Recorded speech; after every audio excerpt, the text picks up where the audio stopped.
Hello, everybody, and welcome to this extra special episode of DWN Productions THC podcast, sponsored by Fast Custom Shirts. Fuck. There we go. Sponsored by Fast Custom Shirts at BOYGOB.com or the YouTube page or the Facebook page or with you right now and in your hearts and minds forever. Joe, how was your week? Not good, Tom. Not good. Um, yeah, it wasn't good. I had planned to go down to Corpus because, see some family, cut some metal. Familia. Yeah, familia, relax a little. Well, early in the week, I was informed that, hey, this building that you rent, we're selling that. So you're going to have to vacate fairly soon. Uh, Which building? in Corpus. Didn't you just get that one? About 2 years ago or so. Yeah. Yeah.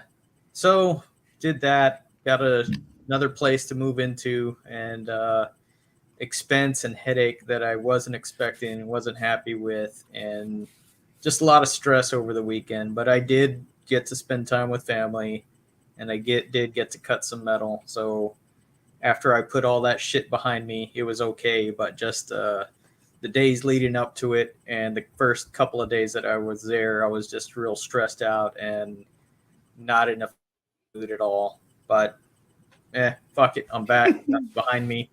Uh, hey, hey, almost made it through June without having something, major fuck up, But hey, fuck it.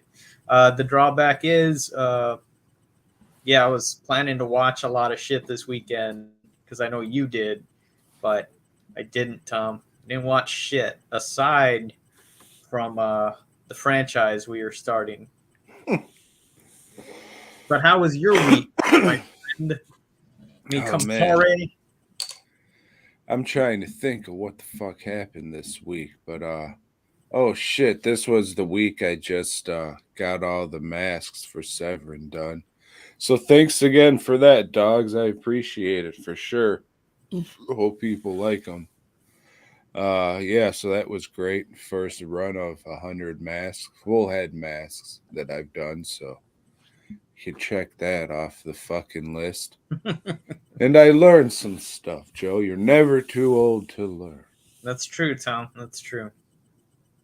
But yeah, that was my week was just busting ass, and then for some reason I wanted to fucking sculpt a skull ripping through a face. So A I skull ripping sculpted face. Oh, a okay. skull ripping through a face. Only like I sculpted it live in like an hour and a half, and I was Mm-hmm. just rushing through it, and I didn't put enough teeth on one side, so I had to. Where's the camera? Do a little cotton and latex build up there so you can't see it. So now on all of them, I got to do a little cotton and latex build up on there, but it's all right. It just makes it look like little hunks of meat connected to the mask and shit. Well, maybe that skull had some bad teeth. You don't have to go through all that. The only people that will criticize and notice are the people in your industry. Oh, I mean, but you'll notice because it's like, hey, why the fuck is there one more tooth on the other side? Now, once you see it, you can't unsee it. So if you put a Yeah. little shit over there, but I mean, I just had a very quick amount of time that I could have this shit done because I had to get on more stuff today. And it's just one of those things. It was either going to be that or a pumpkin, but something kept telling me to do the skull. So Because you I did. recently did a pumpkin. I don't give a fuck. I'll do pumpkins all goddamn day, all fucking night, every day, all day. Pumpkins, pumpkins, pumpkins. So I do have an idea for a little pumpkin creature that's going to be ripping out of a face. So Pumpkins, pumpkins, pumpkins. hell yeah. So go to dwnproductions.net if you want one of those, limiting them to 7. just because I don't want to do dozens of fucking cotton and latex buildups and shit, but I think it looks cool. You can go to the site, see pictures of it being worn, and yeah, all that shit. 7 Stay of them. tuned. You Oh heard it here shit. first, everyone. Well, you probably didn't. You probably heard it on the live thing that he did, but yeah, 7. A lucky number for Tom. Always has been. As soon as you said, "Oh, it's a lucky number for Tom," it's that poor internet connection. That's what I forgot to do. I forgot to unplug and then replug in the old router. You know that always works. I Yeah. got to talk to you about routers when I see you this weekend because I remember you saying something. Oh, they give you bullshit and you got to buy like a good one or something. Mm-hmm. But I don't know how will I be able to connect to that router with the internet I use. But we'll talk about that because I don't know shit about nothing, Joseph. Yeah. Well, there'll be some people here that can even further uh, elucidate, if that's a word, you on that Oh my subject. god. I You're don't think looking so. fuzzy and shit, man. You're looking all digitized. You're looking like a VOD movie, but that's hip now. So you can probably like record this episode, put it on a VHS, slip it in a shitty case, and then sell it for a limited edition, $100 each. Maybe. You got to go through the right channels to get it done, I think, though. You do, maybe. I don't know. Me neither. But you didn't watch anything at all, huh? Not a fucking thing. I mean, I'm close to finishing a few series, but I haven't finished them yet, so it wouldn't be right to talk about them. That's all right. Well, Joe, I watched I guess what would be considered 3 made for TV movies, but they're all on streaming services, but isn't that the modern made for TV movie? Everything is made for TV now, wouldn't you say? Not everything. You still Just got to go about. to the theaters and pay for those Marvel movies. I think even the Marvel movies are like, let's throw this out in the movies for a couple of weeks and then fuck it. We'll put it on Disney Plus or whatever the fuck that's called. But yeah, they're going to get that movie theater money, so. Mm-hmm. For the Mhm. rubes that go watch it. We're talking to you, rubes. They do it for the Yeah. rubles. Because Doctor Strange 2, I think, is on Disney Plus right now. But I still have to watch the second Amazing Spider-Man's before I can watch that one. And all previous Spider-Man's movies. Right. Right. But we'll get to that. Okay. Hope not. Well, Joe, the first one I watched was Beavis and Butt-Head Do the Universe. Ah, the return of Beavis and Butt-Head. Because a big demand for them coming back now, isn't there?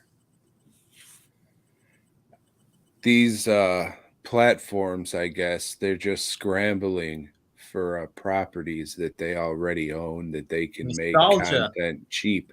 Nostalgia is huge. Yep. So, who was this? Was this Universal? Viacom, because that's like Comedy Central and MTV, whatever their streaming service was. I already forgot. Paramount Plus. That's what it was because I signed up. I watched this and the South Park streaming wars. I was like, yeah, I'm good, and then just unsubscribed. So they had my shit for a good fucking 2 hours 10 minutes.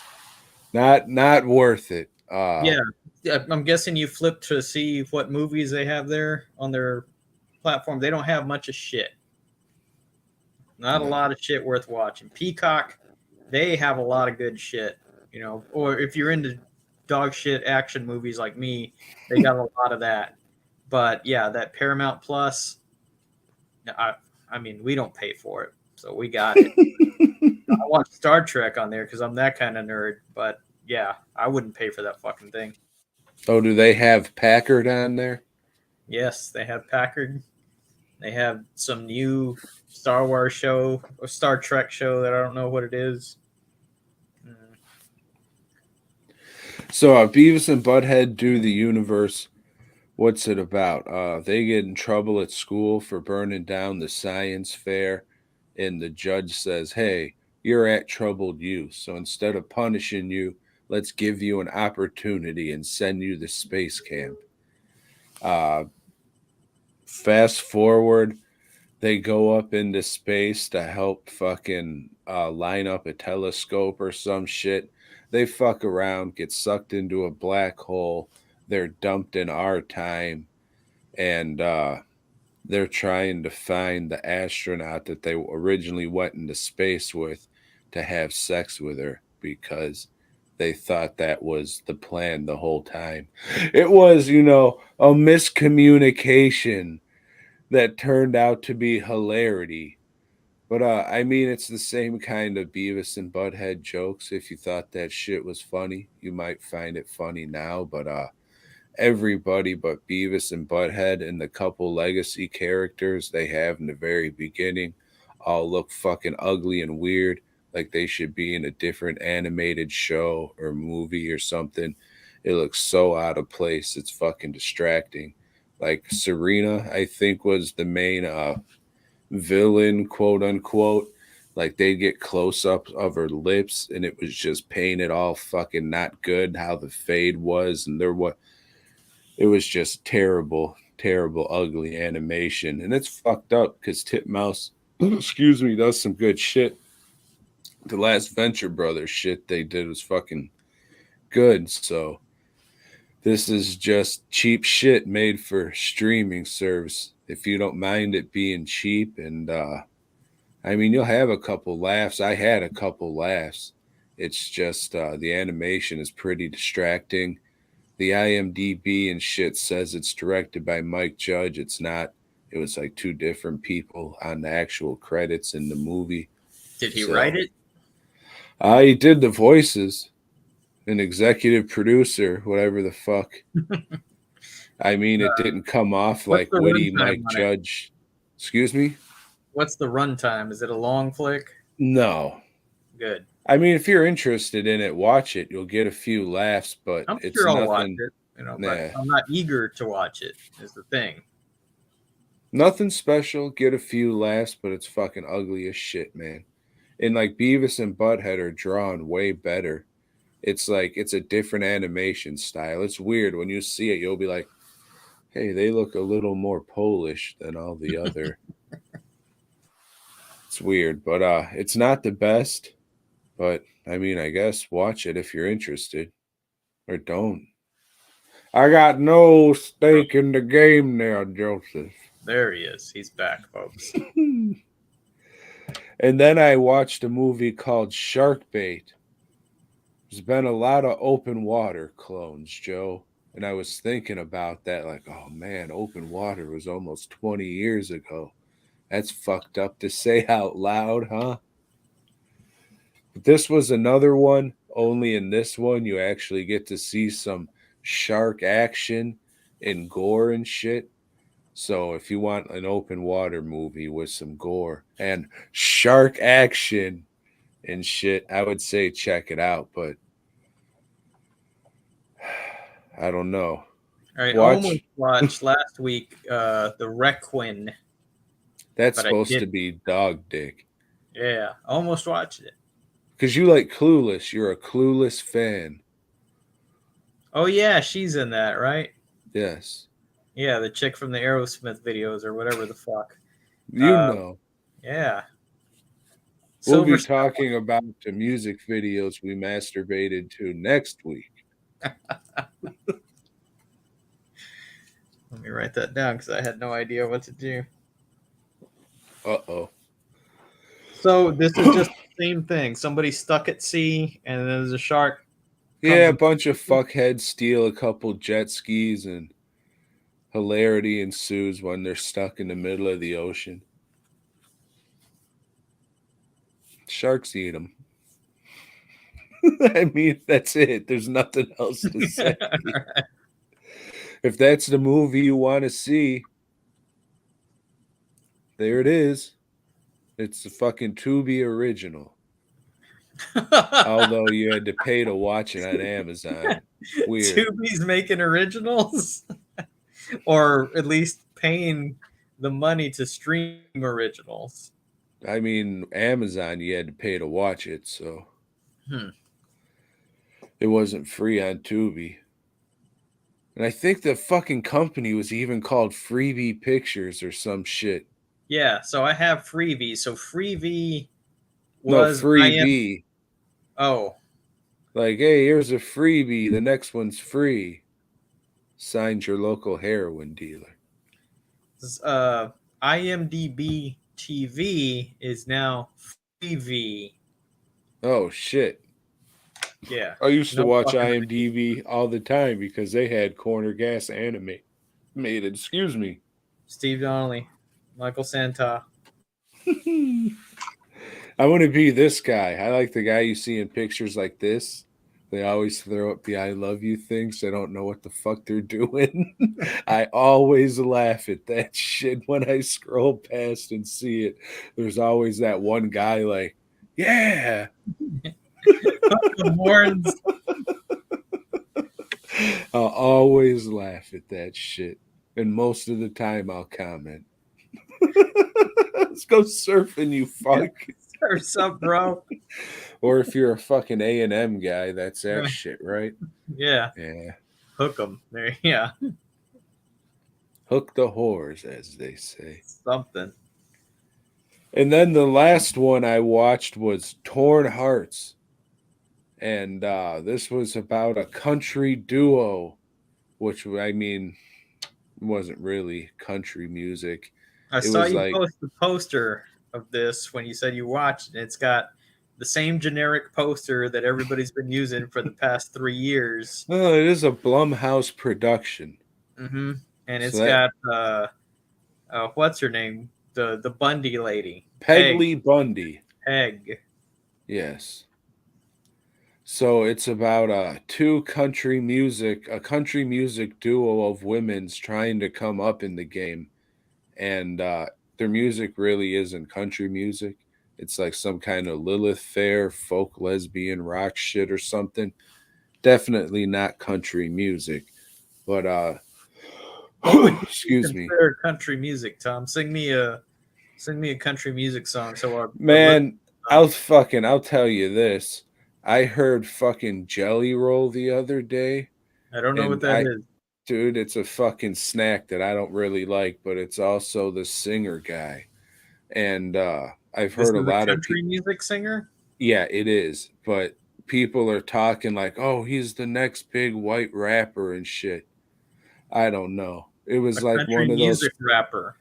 Yeah, dude. It was like when you hear Ghost for the first time or Misfits for the first time. You're like, what? This is what the fuck it is? Okay. I was expecting something totally different. You people should be ashamed of yourself. Fucking out here listening to Jelly Roll and shit. Oh, boy, man. Jumping. Ugh. Anyways, what the fuck were we talking about? Oh, Torn Jelly Heart. rolls. Jelly Rolls. Torn Hearts. Shit. So, anyways, Peg Bundy, she plays like a fucking. Oh, I used to be this big fucking country singer with my sister until my sister killed herself.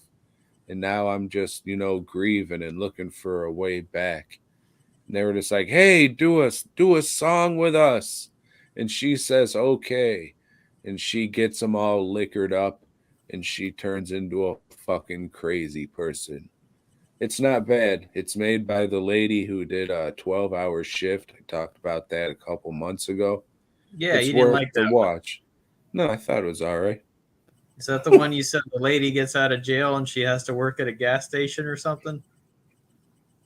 No. Okay. 12-hour shift was about a lady who works at a hospital, but she also steals organs for the black market. And Mick Foley is in it playing prickly balls. Maybe I'm It was thinking a 24-hour shift. well, it was at that Open, like New England gas station movie. yeah, open Yeah, 24 hours. There you yeah, go. that That's what I'm sucked. thinking. Yeah, Yeah, that okay. was fucking maybe a couple years by now. But yeah, that fucking sucked. But And this is what, a Shudder original? That's what it sounds like. No, this is a Hulu. That's the code for the Killers, Joe. Yeah, I'm pretty sure it was Hulu, but this was also an Amazon since I don't have Hulu. Or you can just go to the theater. Yeah. Did I talk about My Bloody Valentine 3D last week? No, and I've never seen that one. It's all right. I like it better than the original. I watched it in 3D. It was whatever. I just kind of did that for, oh, let's see how this fucking DVD that cost $25 when it first came out with these stupid 3D glasses. But props to them. Usually they'll just give you like 2 pairs and say, ha, good luck, you fuck. And this one, they gave you 4 pairs so you can Oh, that actually was watch nice. with a couple people. So you don't need like those 3D TVs that came out at the time? No, it's fucking the red and blue shit. Oh, really? Okay. Yeah. So did you have a headache after you watched it, or? No, I just kind of positioned it right and laid my glasses on it right, or maybe they were over my glasses. I can't remember, but it was all right. It's very high tension at the end, like but It was the dog that was killing everybody. We're the animals. But it's worth a watch for sure. It's better than your average slasher movie. Again, very of its time, because it has the very of its time players who I forget and Tom Atkins. But it's good. It's got some good gore in it. There's a naked midget running around, so you'll like that. And then there's a clothed midget in it who gets her fucking head rammed into a light bulb. So that was funny. A light bulb? Yep. A fluorescent tube, I guess. It was an ECW match. Smack the shit out of fucking midgets with light bulb tubes and the fixtures. And Joe, that is it. Did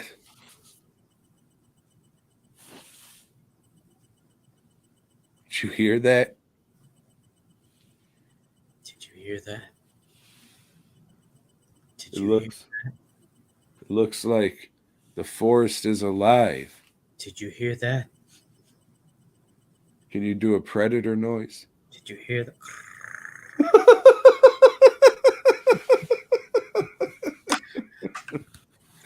Hey, Joe, you ever watch Predator? I have, Tom. I have watched Predator. You know what watching Predator does? Makes you a real sexual tyrannosaur, Joe. I did not see this one in the theater when it came out. The first time I saw it was on VHS. For the longest time, I thought it was a Walter Hill movie because this is a fucking just about some rapist. Oh well, yeah, it's got the cast is all tough guys, just fucking tough guys, just like he makes. But no, this is John McTiernan, who did Die Hard and the horror classic Nomads. Break it down on the plot on this one, Tom. The plot. No, I did Ebola syndrome last week, and I fucked that all the way up, and our views were very, very down from the previous All right, so week. This movie is about a group of tough guy mercenaries that are called in because another group of tough guy mercenaries is missing. So they're going to go into the jungles of, I think it's Nicaragua to look for them. And the guy that's like head of this mission is Apollo Creed from the Rocky movies. Yeah.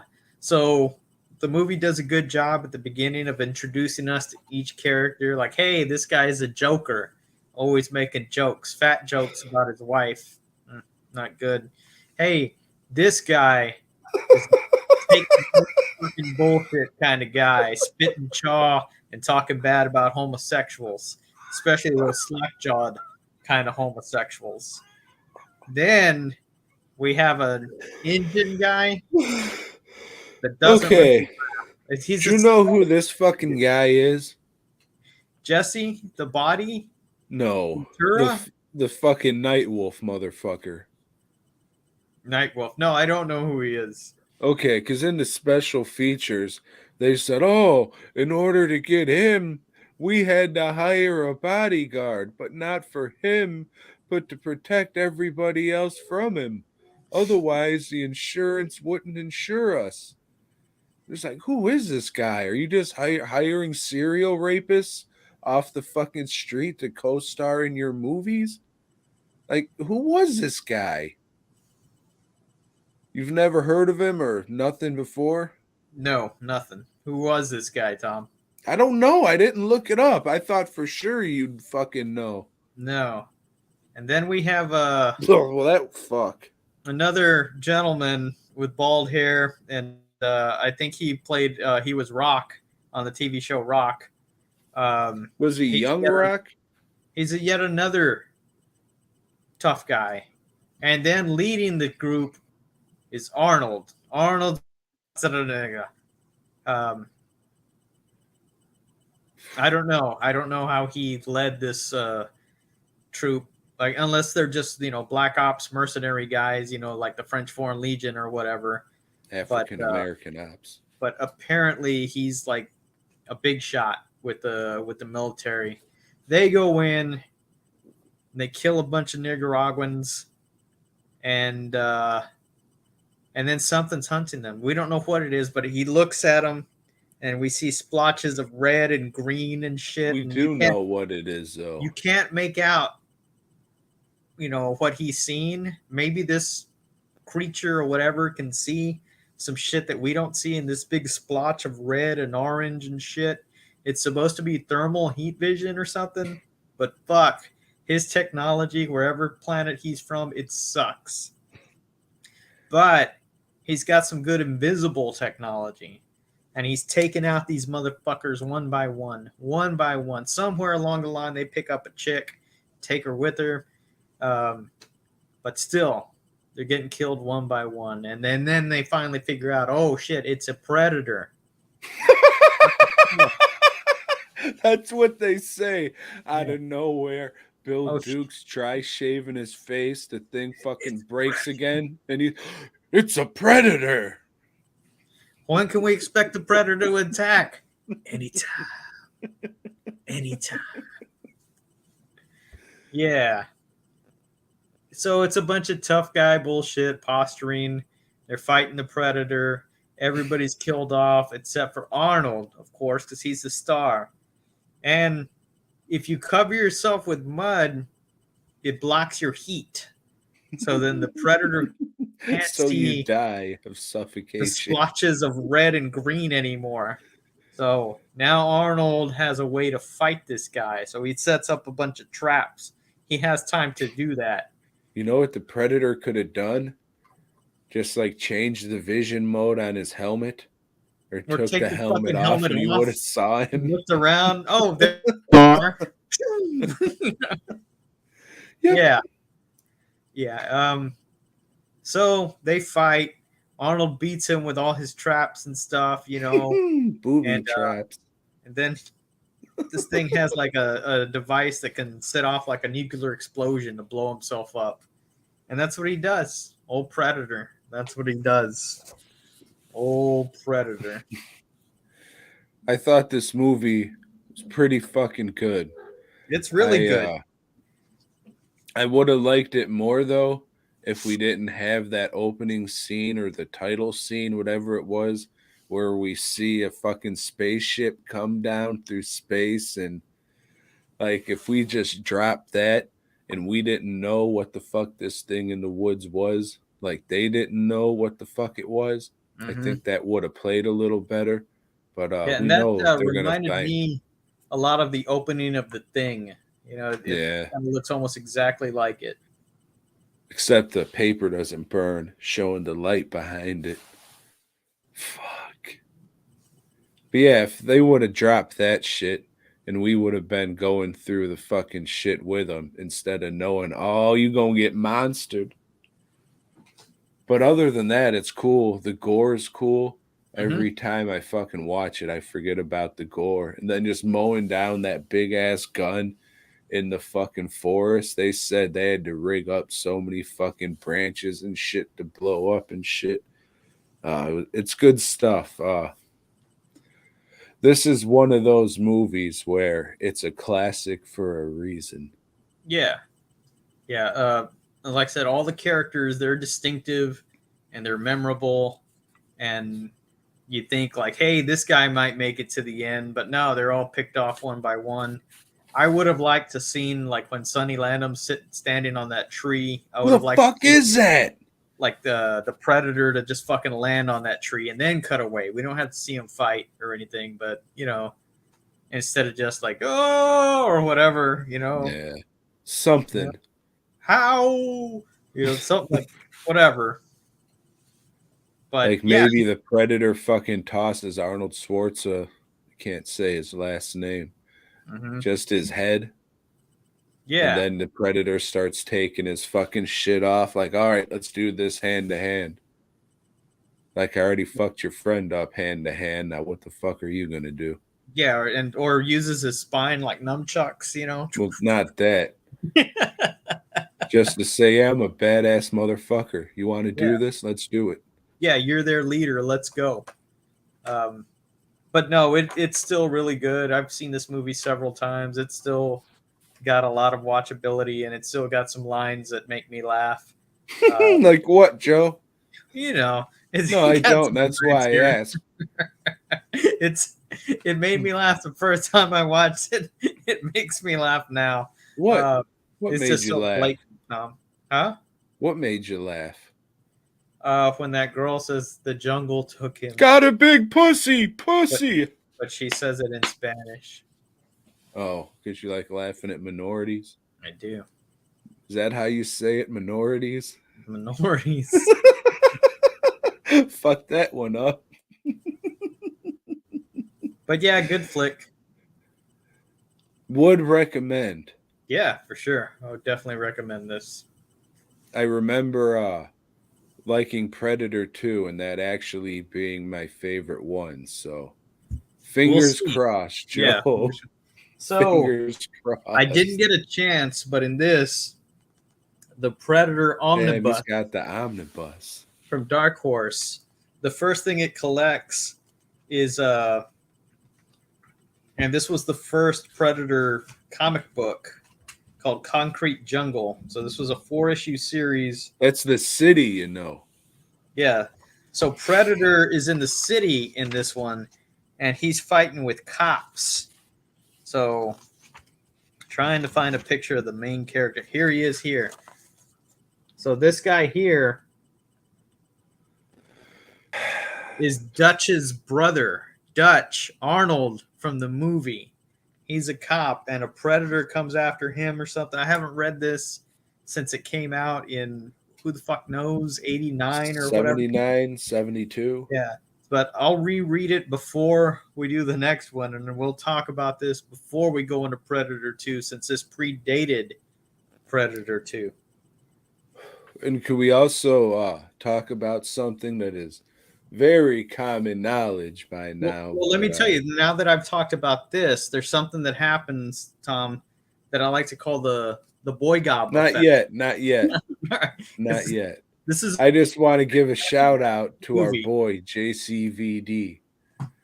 We didn't even bring him up, Joe. We didn't. He was initially going to be the Predator. He got in the suit. From what people say, is he thought the suit was uncomfortable and that he couldn't move around and people couldn't see him. He wanted to be the face of the movie, but he was covered up in all that stuff. I mean, there is behind the scenes footage of this creature suit, like a red foam one, and him moving around in it, I guess. Fucking weird, but we could have had like a little midget, weird bobbly head looking fucking predator thing. It looks like like some kind of mechanical anthropomorphic ant Mm-hmm.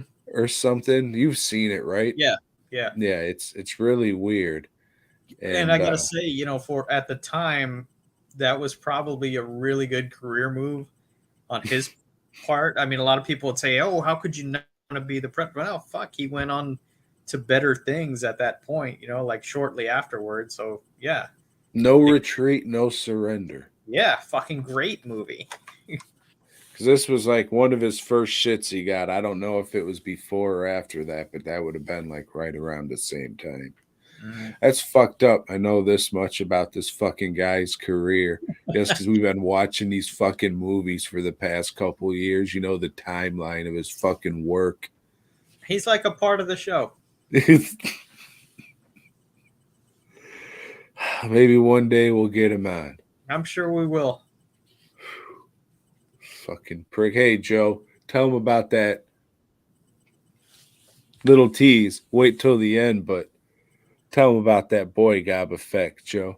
Well, so we got a thing called the BOYGOB effect, and when we talk about a certain comic or something, it just disappears off the market. The buzz on it is so high.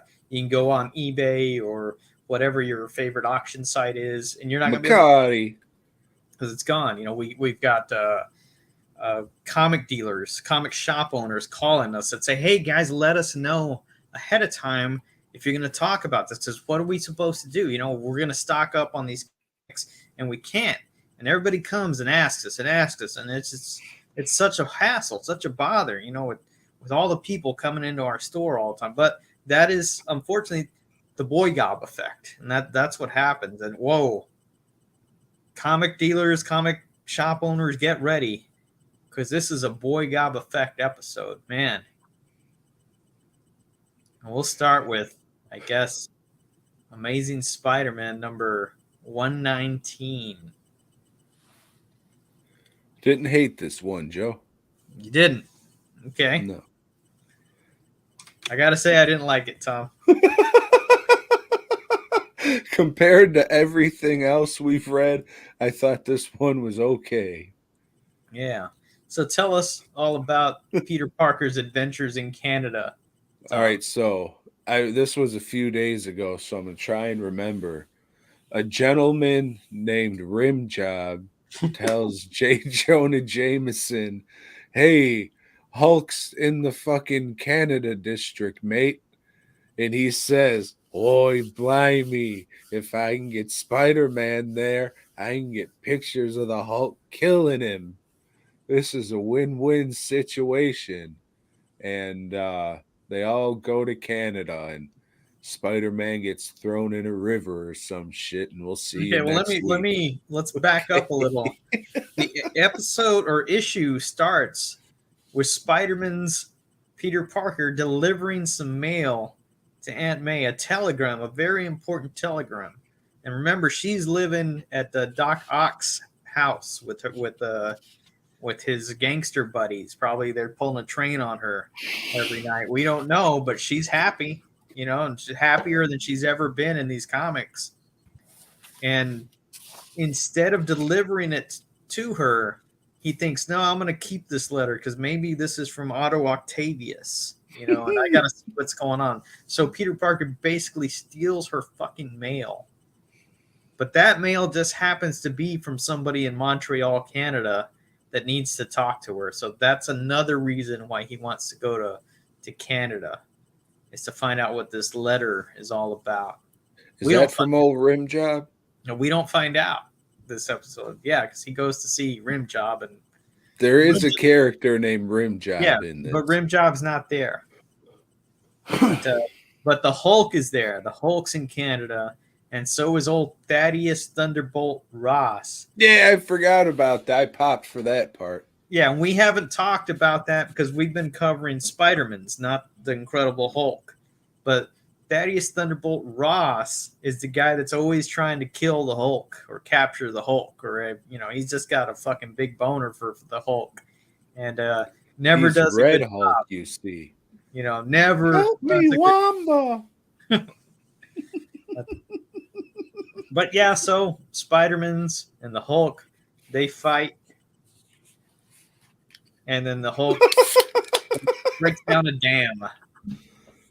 Is it a goddamn? And that's the cliffhanger here. I think Ramita can't draw the Hulk for shit. Yeah, his Hulk just looks lousy. Conway's dialogue for the Hulk is pretty dumb, but I guess a lot of people's were at the time. Why don't soldiers leave Hulk alone? I don't know, Hulk. I don't fucking know. I wish I had something to tell you, buddy, but I don't. Yeah. Well, find out next week if Joe has something to tell the Hulk or not. Yeah. But yeah, I didn't think this was all that great. I didn't hate it. All right. I can roll with that.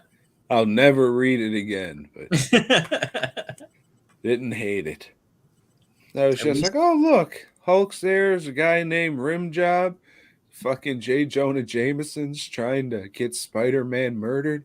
This is pretty good. At least Stan Lee wasn't involved. We'll get to that. Joe, you like lists? This should be a good one for you. Sometimes I like lists, Tom. And this time, BOYGOB effect heavy lists. Fuck. Sorry ahead of time, comic shop owners, but goddamn, people are going to be flooding you now looking for all kinds of stuff. Sorry ahead of time, eBay, because these things are just going to shoot up. If you can even find them after we read off this list of our top 10 plus honorable mentions, favorite comic book storylines. So, Tom. Yes. My honorable mentions. I have Spider-Man's Kraven's Last Hunt.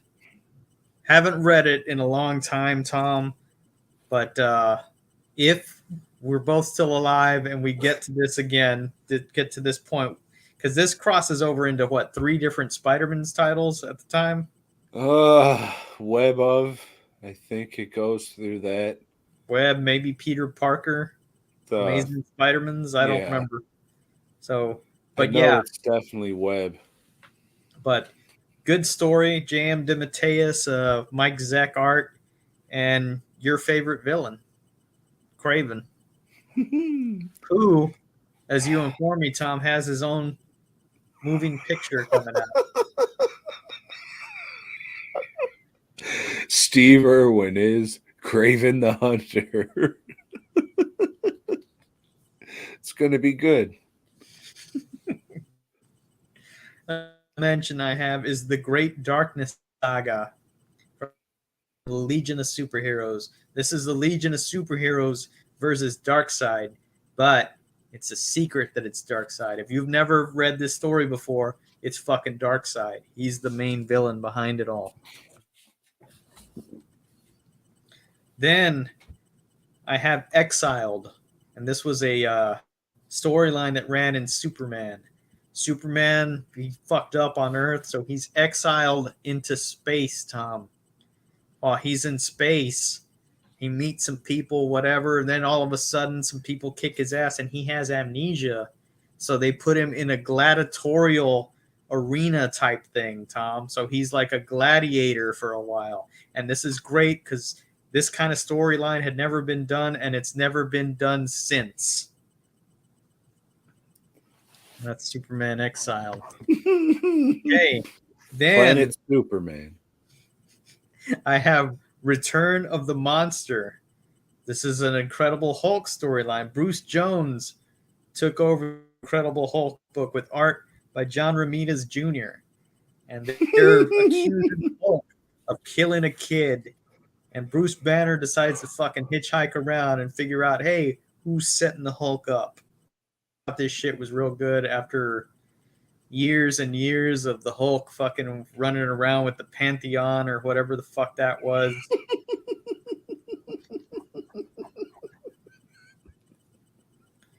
Then I have the Dark Judges. This one, some judges from another dimension come into the world of Mega City 1 where Judge Dredd is there. And he's got to fight these judges off. Judge Death and all that shit. You got some badass Brian Boland art. Highly recommended. But not recommended enough to be in my top 10, curiously enough. And those are my honorable mentions. And I forgot, people who are here, make sure if you're watching live to share the stream, because when we are done with this, big announcement Big. that you are not going to want to miss. So get some people in here so we can announce what we gotta announce. And honorable mentions, I have the Mortal Kombat comics, Joe. It doesn't matter which one. If they were setting up Mortal Kombat 2, if they were talking about Mortal Kombat 1, even if it was that recent DC one that's like, oh, we're going to give you more information about Mortal Kombat 10, mate. I didn't give a fuck. Give me more Mortal Kombat stories and shit, you fuck. And then I have the Immortal Hulk. I read about 10 issues. So yeah, this is pretty good. And then I just never went back to it. I got them all sitting there. I think it was 50 issues or so. So I got about one hardback of that, but it's like right in the middle. So well, if you want to buy some floppies, I got them all. And then I have Daniel Way's Deadpool about up to where like the fucking Deadpool made up of dead Deadpool parts and shit, and that fucking British lady shows up. That's all garbage. But for the most part, everything before that's pretty good. And if I ever want to go back and read Deadpool, which I probably won't, it would be Daniel Way's run on old Deadpool. And then I have Hard Knocks, Hulk versus Thing. Because everybody likes looking at pictures of Hulk fighting Thing. And if that's what you want to look at, then look at this one. Which one is this one? Is this the one that Jay Lee did the art for? Okay, yeah, that's some good shit. And then I have Ghost Rider, The Legend of Sleepy Hollow. It's where Ghost Rider fights Jack-o'-lantern and zombies and shit. It's fucking great and a lot of fucking awesome art in there. And Joe, those are my honorable mentions. Tom, at number 10, I have the Family Man storyline from Hellblazer. And this one, John Constantine, who has fought demons and fucking wizards or whatever the fuck have you, this time he's up against the serial killers. Now, this is out of his fucking ballpark. So what's he going to do? How is he going to take down the serial killers? Will the serial killers kill his dad? Yes. Yeah, he fucking will. Fuck. Well, at number 10, I have Hulk Tempest Fuck It with the great art by Lee Weeks. Hulk fucking fights some monsters, gets transported to an island made up of his nightmares, and maybe becomes a school shooter. I don't know, but you might if you fucking read Hulk Tempest Fuck It. Good shit.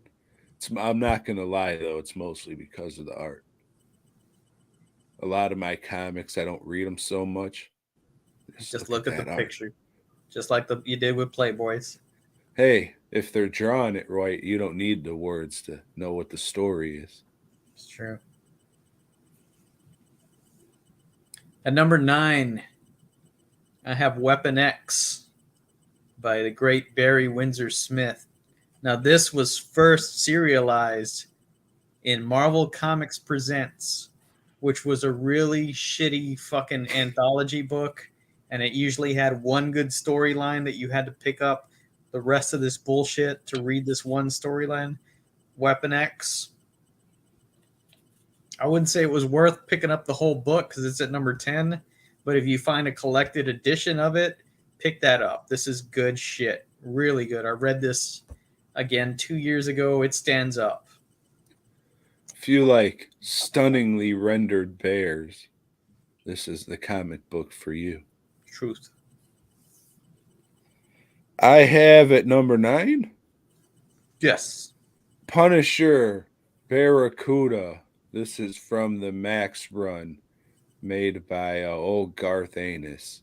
Mm-hmm. I think all of Mr. Anus's Max run is fucking great, but if I'd have to pick one storyline from it, it would be Barracuda.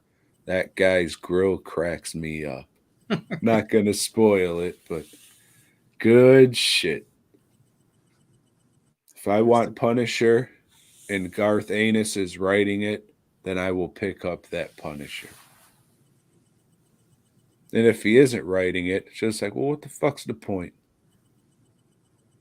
Oh, the one I talked about a couple of weeks ago was pretty good. Did I talk about that? I don't know. I don't think Doesn't so. matter. Punisher Dark Reign by Rick Remender. Whatever.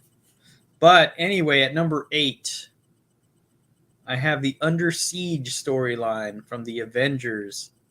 This is the Masters of Evil. The Avengers up. They invade Avengers Mansion. They cut out Jarvis's eye. They crumple up Captain America's old shield, and takes a while. But of course, the Avengers come back.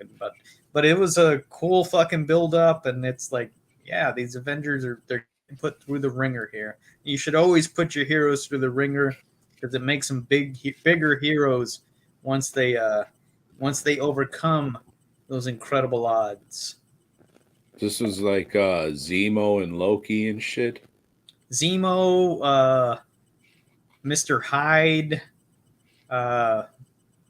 Moonstone, or whatever the fuck her name was. Yeah. So it's got. So this has. Who the fuck did the art? I don't know. It's somebody that we've seen a lot of, but you got Tom Palmer doing inks on it. Okay, John Buscema does the. John Buscema, he just looks weird. His art looks really plain, but if you get the right inker on him, he looks like a fucking god of comic books. And Tom Palmer makes him look amazing, man. I think Roger Stern wrote this shit. Good shit. Good shit. I think it's collected in one volume. If you don't give a fuck about the Avengers, you just want to read this story, go for it. Or don't. What do I give a fuck? You're going to, because it's the BOYGOB effect. Number 8 had to be on there. I'm going to say the original story of Spawn getting killed and getting offered a chance to come back and see your wife and having it go horribly wrong because you made a deal with the devil, you stupid son of a bitch. And when he filled that child molester up with popsicle sticks and wrapped him up in chains and shit, I was like, hey, you get him, Spawn. Plus all the art and the clown and the monsters and shit. What can I say? I'm a product of the time. So the original run of Spawn had to be on there. Tom is a To Hell With You fan, for sure. But at least it's not number 1, right, Joe? Right. Yep. But at number 7, I have Until the End of the World, which I think is the second story arc from Preacher. And this is Garth Ennis and Steve Dillon. And in this one, the Preacher, he confronts his family, his old family, and they're, a bunch of chicken fucking rednecks that are like heavily into God and stuff. And it's violent. It's like, again, they're put through the ringer, and we learn some history of the Preacher, and it's violent and funny. Preacher was a really good book, and this is one of the best story arcs it had. Excuse me. Number 7, I have the original Venom run in Amazing Spider-Man. What are you looking at? Like 298, 299, 300, maybe 301. I can't remember. Then 316. Like that original that original stuff before fucking Maximum Carnage. Yeah. Like the early stuff in the 90s where it's just like, oh, I'm gonna fucking get him. And Spider-Man, oh shit, my fucking spider sense doesn't work. God damn it. Gotcha, bitch. That Eddie was good Brock shit. bench pressing in some fucking empty warehouse and shit. Yeah. Good stuff. We'll get to there soon enough, but good stuff. Before Venom's tongue got super long and shit. We're a third of the way there. Yep. Yep. 1974 we're in. But yeah, that original Venom appearance is good stuff. At number 6, I have Hell on Earth. And I think this is the third BPRD arc. Maybe it's the second. I don't know. But this shit's good. I think BPRD is even a better book than Hellboy. It's just got better stories. Hellboy's is like the monster appears, Hellboy beats the shit out of it. We're done. That's every fucking Hellboy story. BPRD takes some time to build up what's going on. You got more character interaction. This is good shit, but unfortunately, you have to read the story arc before this to understand this shit, and that one's called Plague of Frogs. This fucking book is great.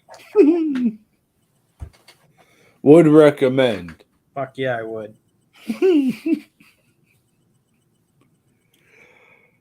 Number 6, I have Spider-Man Reign. It's a very dark Spider-Man story. Spider-Man's a fucking old guy now. Aunt May's dead. Mary Jane's dead because he poisoned her with his cum. And Venom's back. It's good shit, Joe. It's a very dark Spider-Man story. So When did this come out? I want to say early 2000s. I'm pretty sure it's Marvel Knights. But yeah, I'm going to say it's Marvel Knights. I will look for this one.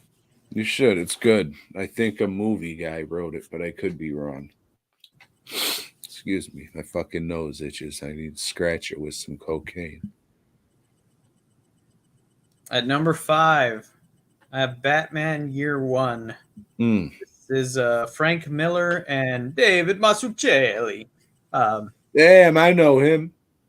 Talked about him earlier, but I didn't name drop because I'm not a prick. It should be called Commissioner Gordon Year One because the half of the story is about him. It's really more focused on him, but this shit's really good. It was followed up by Batman Year Two, which is a piece of shit. You're kidding. I was at an impasse like, hey, I don't want to put Frank Miller on here twice, even though he probably deserved it. But the Daredevil Born Again was the other one that was in contention. But I think Year One, it does it better, does it in 4 issues, and it's really...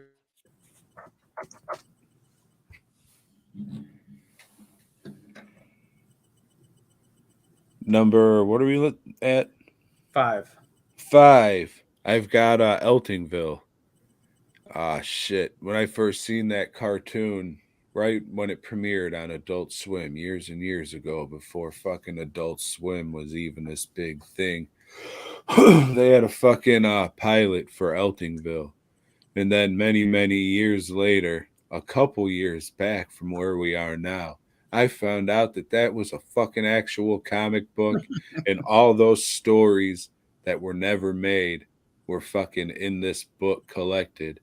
And it was exactly what I wanted because all the stories were already made. They were just adapting them to television. So if they didn't have the animated series, you had the next best thing with a fucking whole season of fucking shows wrapped behind 2 pieces of cardboard. So if you like funny comics, check out Eltingville for sure. Because it is a funny comic.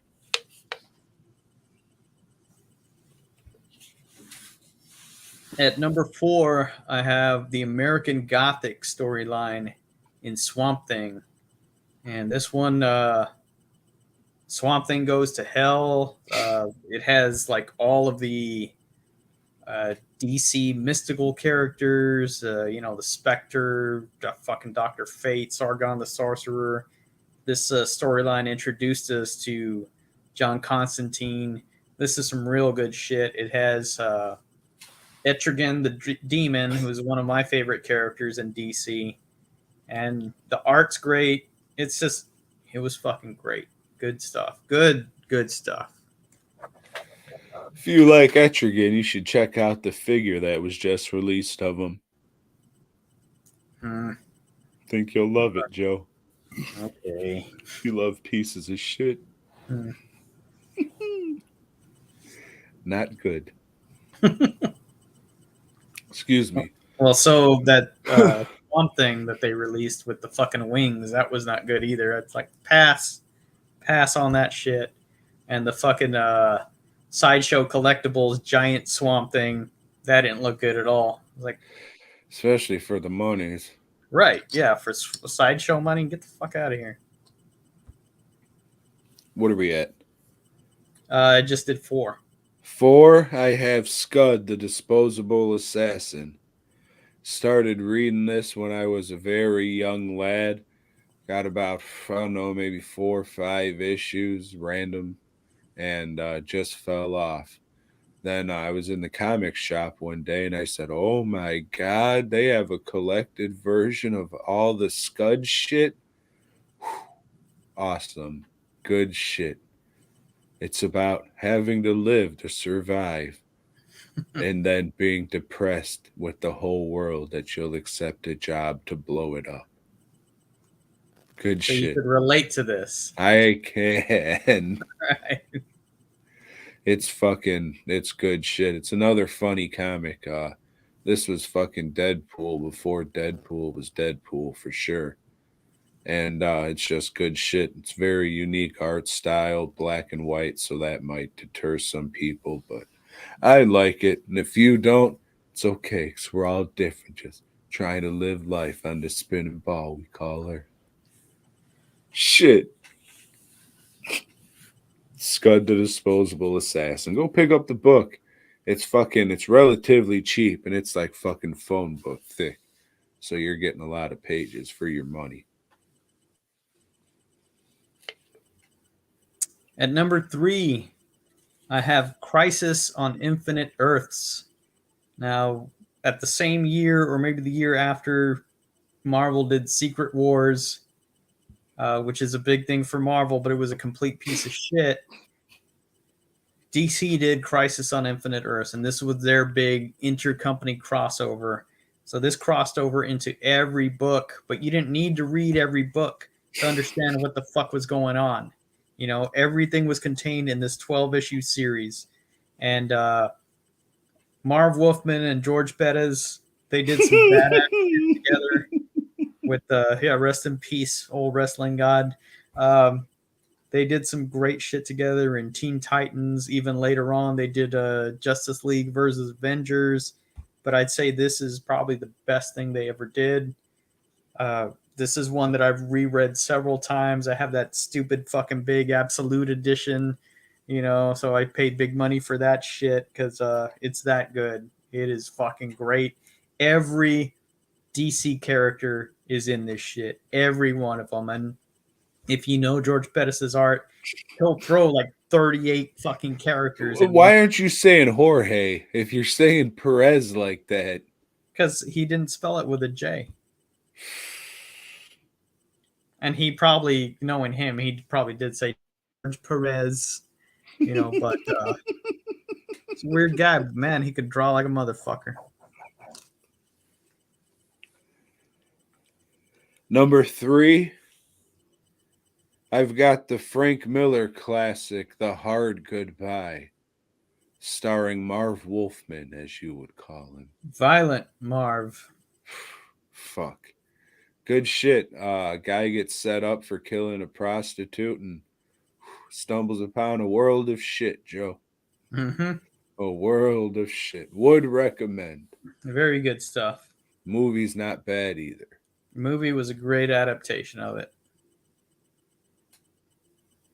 And that's my number 3. At number 2, I have the Olympus storyline from Miracle Man, which now might again be called Marvel Man. I don't fucking know. But this was the third story arc. And this one, Kid Miracle Man comes back and just fucks everything up. And Miracle Man has to fight him and kill him and all kinds of bad shit. And he sets up a utopia for the world. But utopia is never a good thing, Tom. Never. Why? I don't know, because nobody's ever satisfied. Oh, fucking pricks. Mm-hmm. Well, my number 2, I got the Agent Venom storyline up to about where he joins the Guardians of the Galaxy. Maybe when he joins the Secret Avengers, because that wasn't great This is either. the one with the guns, you say. Yes, this is the one with the guns. The first few issues dealing with him not having legs and getting the Venom symbiote and being a fucking alcoholic, and then Jack-o'-lantern coming and fucking with him and shit. All that stuff's fucking awesome. Then he went into space, and that wasn't so awesome. And they changed a whole bunch of Venom's continuity and retconning and shit. Let's say everything before he joined the Secret Avengers is pretty fucking good, especially probably those first couple trade paperbacks. I'd say maybe 10, 12 issues, but it's all pretty fucking great until he goes into space and becomes Space Venom and go jump in a fucking lake for that shit. So would recommend picking up the first trade paperback of it to give it a shot to anybody out there. Because when I first heard Flash Thompson was going to be the new Venom, what the fuck? And then I read it. It's fucking awesome. Fucking awesome. You never know. You never know. Anytime. Fuck. At number 1, Tom, and this one doesn't have a title. It's because it's never been collected, I don't think, and it never will be because they didn't finish it. And this is I'll call it the Lost in Time storyline from Swamp Thing, written by Rick Veitch. This is Swamp Thing going back in time. Each episode, he's in a different era. Like he's in World War II, then he's World War One, then he's in the Cowboy Age, and then he's in the King Arthur Age, and then he's in the next issue they didn't publish because he's in the Jesus Age. And he's supposed to meet Jesus in this issue. And they said, no, fuck you. You're not doing that. So then Rick Veitch said, well, fuck y'all. I quit. So they had somebody else come in and finish the storyline. But you can read these issues, and the script is online for the issue he was going to do. And some of the initial pencils from Michael Zulli are online too. So you can read the story as it was intended. But I don't think DC is ever going to publish this.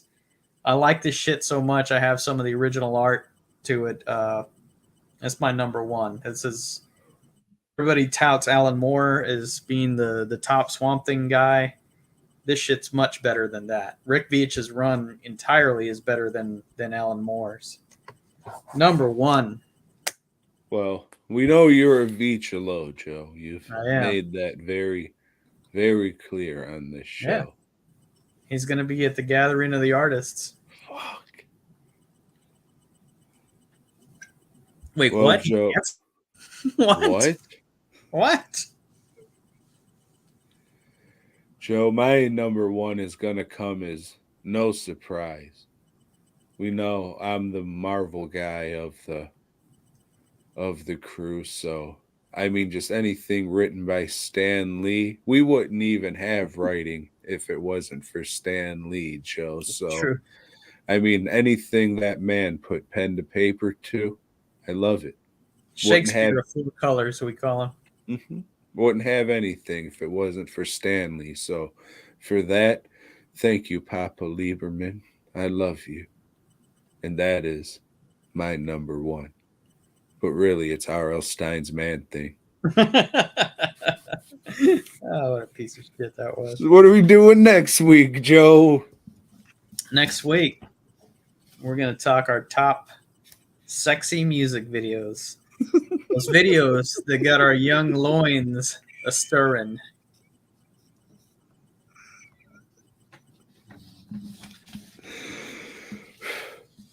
All right, we'll see. All right. We will see.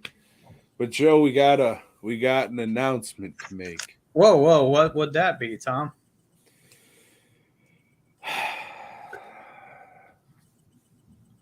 We got boy gob rags for you. We got 12. With everything going on in the world, you're not going to be wanting to come inside anymore.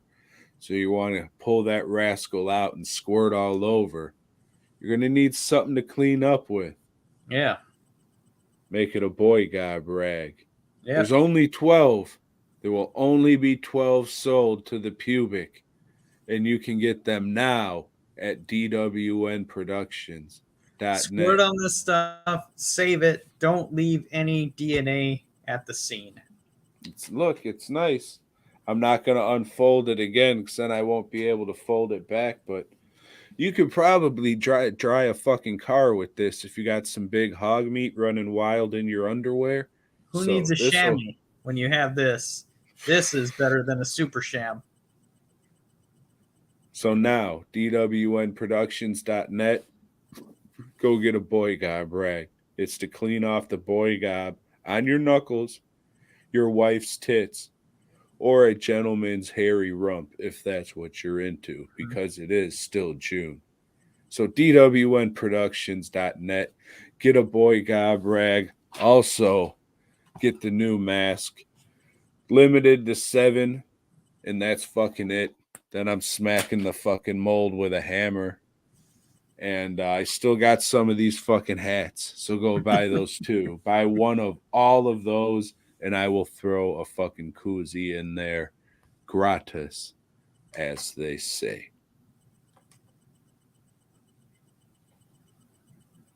Hey, fuck it.